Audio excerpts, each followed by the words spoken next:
25 to 5 on 2CC. It's a Friday afternoon. That means it's time to talk money with Luke Smith from Envision Financial. Luke, good afternoon. Good afternoon, how are we? I see you're dressed for the Masters at Atlanta. Well, you know what, I've got the hat on, I've got the jumper on, because looking out the window today, I'd actually rather be inside than out there at the moment, because it is very ordinary. That's a bit gloomy and a bit cool, but it's not terrible. Well, no, but again, if we can sit at home and watch Tiger pull something miraculous off, it'll be a great comeback from his car crash, and I think the whole world's rooting for him. So. What do you reckon? Do you think he will?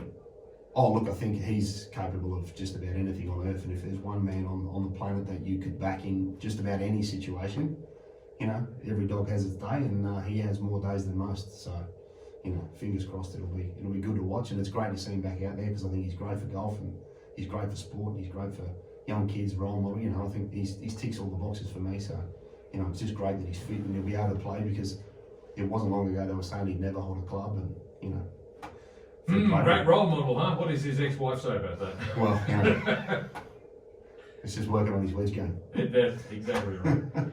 Now, I've heard a rumour, Luke Smith from Envision Financial, that you made a man cry. Yeah, I did. Yeah, I've made plenty of girls cry over the years. You know, with a head like this, it's not hard to do. But yeah, it was quite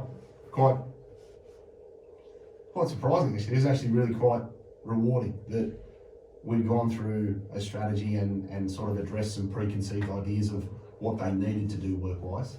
And when you can say, look, there's more than you need to live on now by doing A, B, and C, and we can do that 5 years sooner than you thought, that was enough to bring the bloke to tears, which, you know, it's really nice, right? So these were warm and fuzzy. Yeah, these weren't, oh no, I'm going to work till I'm 100 tears. These were, you know, this is actually going to be possible 5 years sooner than you thought, with more than you thought. Mm-hmm.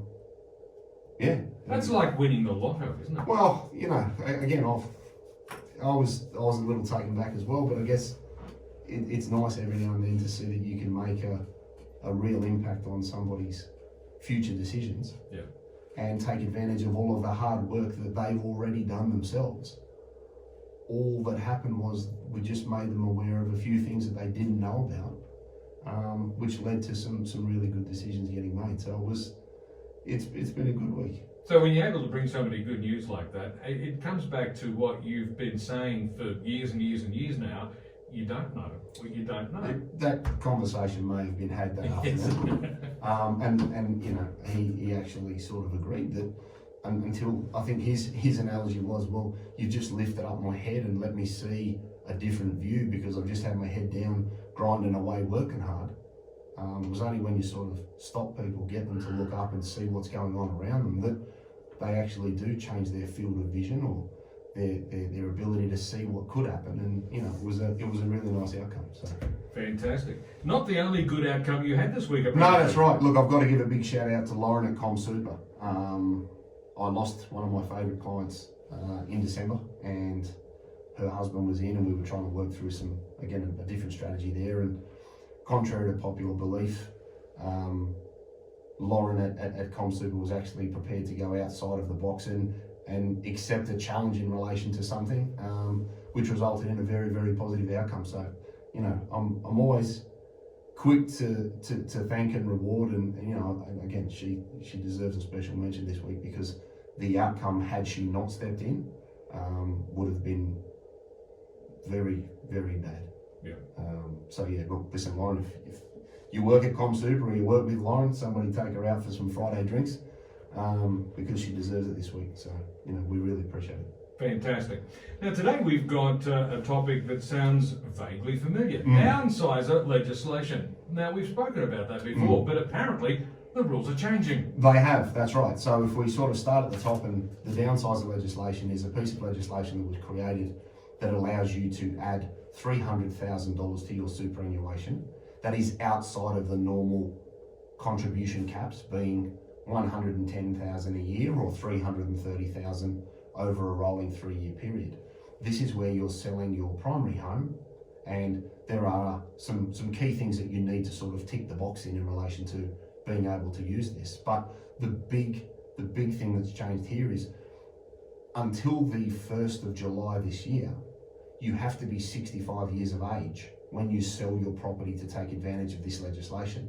And it was passed about a month back that they're going to reduce the eligibility age for this piece of legislation to 60 from the 1st of July 2022, which I think is a wonderful piece of legislation because it will really align people's anticipated retirement date where it suits them and the potential downsizing of a house that's gone up in crazy value to then use some capital from generally what is one of people's largest assets to then add to super, increase their pensions, draw more income, fund their lifestyle, and move into retirement with a huge amount of peace of mind. So the change in legislation has been wonderful.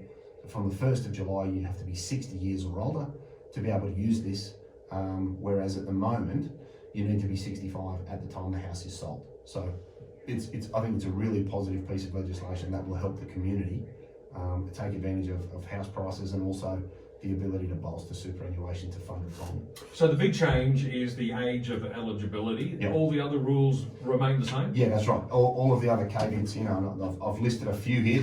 This list isn't exhaustive, but at the moment you have to be 65 at the time it's done. You have to have held the asset for more than 10 years. It's not a caravan, boat or mobile home, so it has to be a fixed dwelling. There needs to be a capital gains tax-free asset, so your primary residence. And you need to make the contribution with the proceeds from 90 days from settlement, and the most you can use is $300,000 per person. So if the house is owned jointly or you're part of a couple, then the two of you can use that legislation, but you can't use it more than once.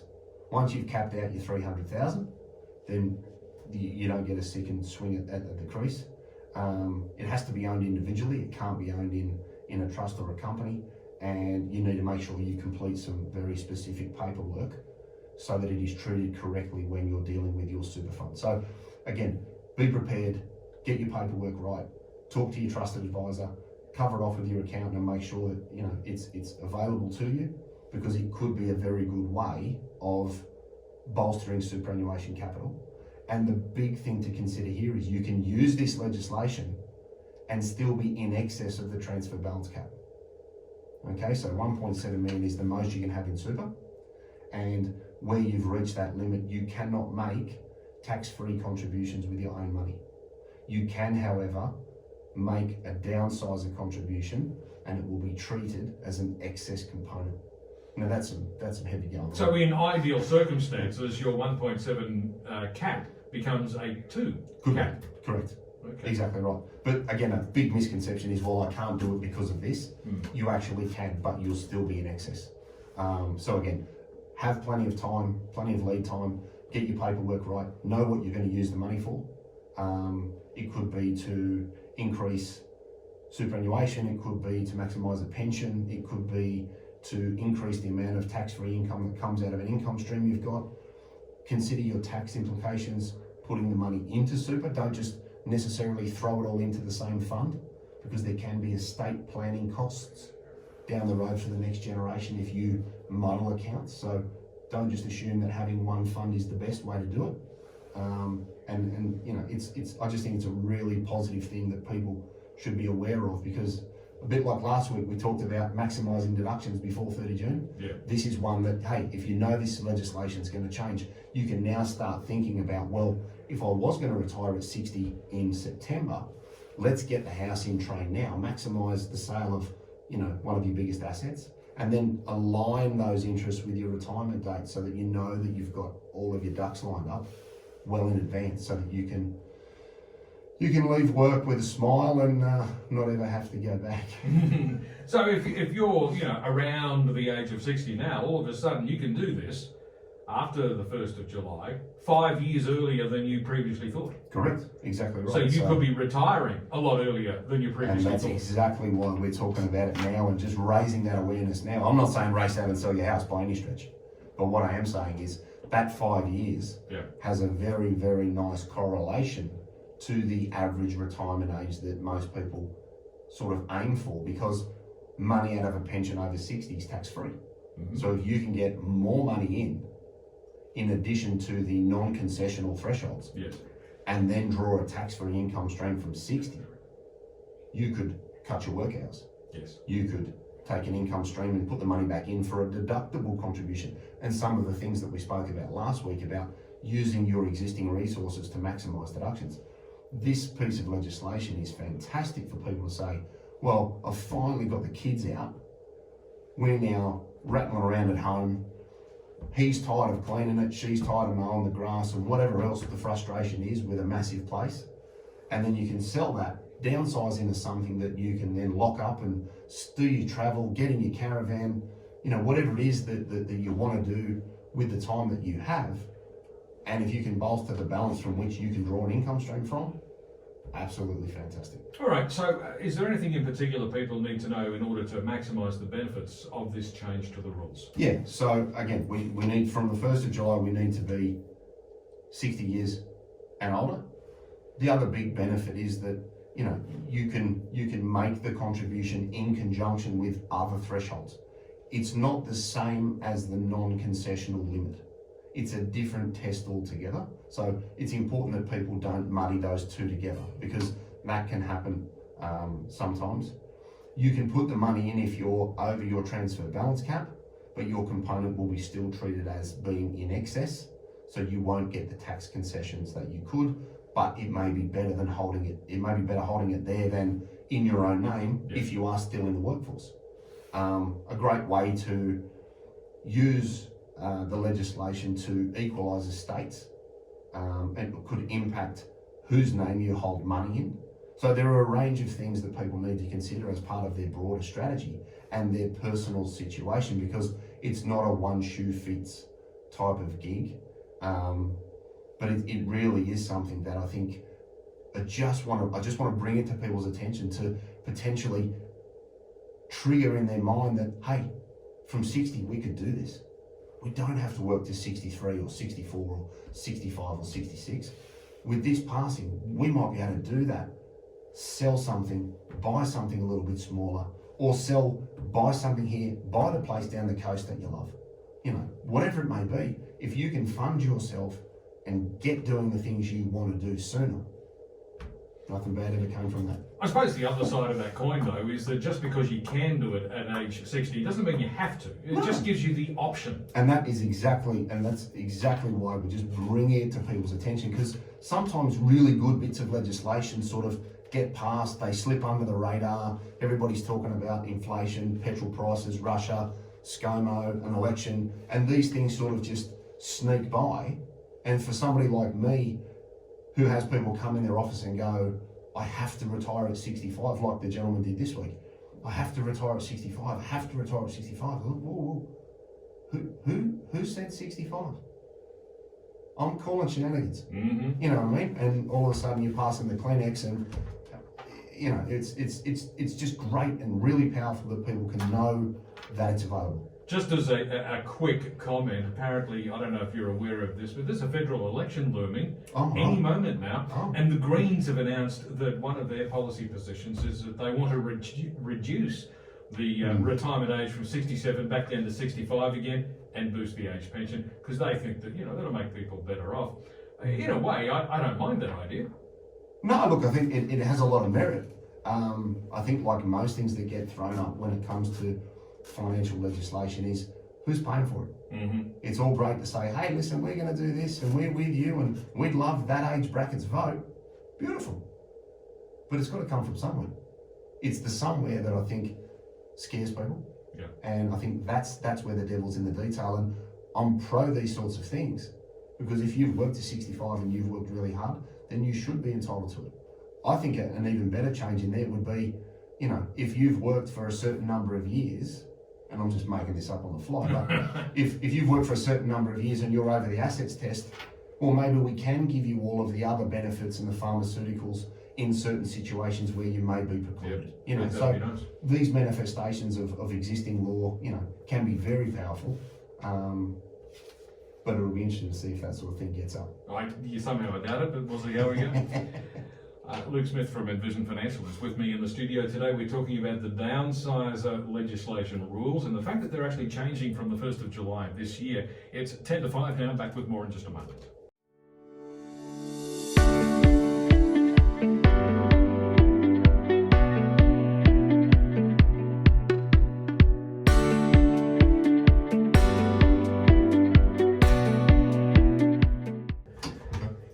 7 minutes to 5 on Tin Seats Canberra Live. Luke Smith from Envision Financial is with me in the studio. So, Luke, back to our topic today, downsizer options. What are the key things to remember? This could be a good one for ScoMo. Yeah, he might be about to retire, yes. He could be downsizing, who knows? I guess number one, check the rules. You know, as we said before the ad break, there are a range of things that you need to tick in relation to being eligible to use this, and the change of age is just one part of it. So check the rules before you make any decisions. Remember that you can use it to add to superannuation in addition to other contribution thresholds that could allow you to maximise pension income and tax-free pension at that, where you're over 60. The other big advantage, remembering, of a pension is that once you start an income stream over 60, anything inside that income stream is tax-free. So you don't pay tax on earnings and you don't pay capital gains tax selling assets. So you might say, well, why would you get in a super starter pension? They're two very, very good reasons to do so. Remember to think about where you're going to put the money. It may not be best to throw the downsizer money into your existing fund for a range of estate planning tax issues. So don't just assume that you throw it straight into the fund that you have. It may be better for a range of reasons, and that may not have anything to do with investment return, to potentially consider using another fund. So get some advice on that front. Make sure that you use it where you are in excess of the transfer balance cap. You can make a contribution and it will be treated as an excess component. And then also keep in mind that you will always hit a point where you make that decision of, is where I sleep more or less important than the lifestyle that I lead? And this is a great piece of legislation to try and get you thinking about that, because people have a huge amount of value in their home. They may be able to downsize, add it to super, and bring forward a lifestyle or change the lifestyle that they were planning on having by taking advantage of crazy property prices at the moment. So think about what it would mean for you and your partner, you and your spouse, you by yourself, you and your dog, whatever it may be. Think about the use of this legislation and the potential to bring forward a time that you either go part-time or retire altogether and go and do whatever retired people do. Well, you know, collecting stamps, reading romance novels, just the usual sort of thing, really. That's it. Full-time YouTuber. All right. So, Luke, where can listeners get more information? So, if you're not sure, office number 6260-4749. I started on your own, forgot your own phone number. Almost forgot your own. Envisionfinancial.com.au, that's Envision with an E. We've got the Knowledge Centre there. There's a technical library people can subscribe to for free. We've got the podcast, The Strategy Stacker, Luke Talks Money on iTunes and Spotify. And we have the YouTube channel, Envision Financial Canberra, where we've got some shorts and we've got all the shows so you can watch it on your iPhone. You don't have to read anything, which for me is absolutely dynamite. Fantastic. Well, next Friday is Good Friday, so neither of us will be here, but you'll be back the following Friday. Correct, that's right. Fantastic. Thanks very much. See you in a few weeks. Luke Smith from Envision Financial. Luke will be back in a couple of weeks' time after Easter to talk money once again. Right now it's about 3 minutes to 5. News is next.